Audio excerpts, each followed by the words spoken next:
విఫలమని చెప్పే ప్రయత్నం చేస్తున్నారు కానీ సఫలమే అనాలి. ఎందుకంటే ఆంధ్రప్రదేశ్‌లో 43,62,387 మంది ఓటు తీసుకోవడానికి మనుషులు లేరు.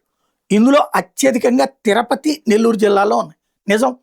తమిళనాడోళ్ళుని మనం మేనేజ్ చేసుకొని తమిళనాడులోనే ఓటు ఉంటది, ఇక్కడ ఓటు ఉంటది. ఇప్పుడు సర్‌లో ఏదో ఒకటే ఉంచుకోవాలనుకున్నప్పుడు వాళ్ళు తమిళనాడు ఓటు ఉంచుకుంటున్నారు. తద్వారా ఆంధ్రలో ఓట్లు తగ్గుతాయి. అలాగే చనిపోయిన వాళ్ళ ఇంపాక్ట్ ఉంటది. అదే సందర్భంలో ఇది కాకుండా చూస్తే ఆహ్, నే ఏదైతే పశ్చిమ గోదావరి జిల్లాలో 14,75,036 ఓట్లుంటే అందులో 4.8% మంది మాత్రం ఓటర్ల వివరాలు మాత్రమే తెలియలేదు. అంటే అక్కడ బానే ఉన్నారు. అక్కడోళ్ళు అక్కడే ఉన్నారు. చనిపోయినోళ్ళు మాత్రం లెక్క. అందులో 41,061 మంది మృతులున్నారు. ఏలూరు జిల్లాలో 16,44,193 మంది ఓటర్లుంటే 5.86% మంది 96,260 మంది ఓట్లు తెలియట్లేదు.